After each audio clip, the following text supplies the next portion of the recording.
ప్రపంచవ్యాప్తంగా pop king Michael Jackson అభిమానులు ఎప్పుడా అని ఎదురు చూస్తున్న బయోపిక్ ఆల్రెడీ థియేటర్స్లోకి వచ్చింది.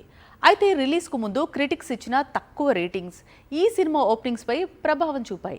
భారత్లో మాత్రం మోన్ వాకర్ బయోపిక్కు గ్రాండ్ వెల్కమ్ చెప్పారు అభిమానులు. మైకేల్ జాక్సన్ లోకాన్ని వీడి ఏళ్లు గడిచిపోయి ఉండొచ్చు, అయినా ఇంచు కూడా క్రేజ్ ఏ మాత్రం చెక్కు చెదరలేదు. ఎందుకంటే పాప్ కింగ్ పై తెరకెక్కిన బయోపిక్ వరల్డ్ వైడ్ గా ఫిల్మ్ క్రిటిక్స్ పూర్ రేటింగ్స్ ఇచ్చారు.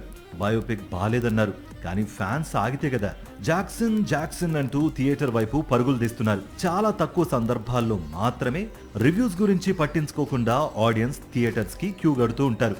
ఇప్పుడు మైకేల్ బయోపిక్ విషయంలో అదే జరుగుతోంది. ఇది జాక్సన్ కు తమ నుంచి ట్రిబ్యూట్ అంటూ మూవీని చూసేందుకు పోటీ పడుతున్నారు ఫ్యాన్స్.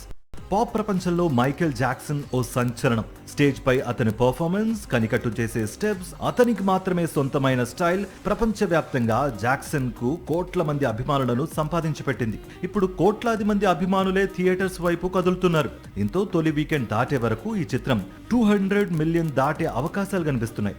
ఇండియాలోనూ Michael fever మొదలైపోయింది.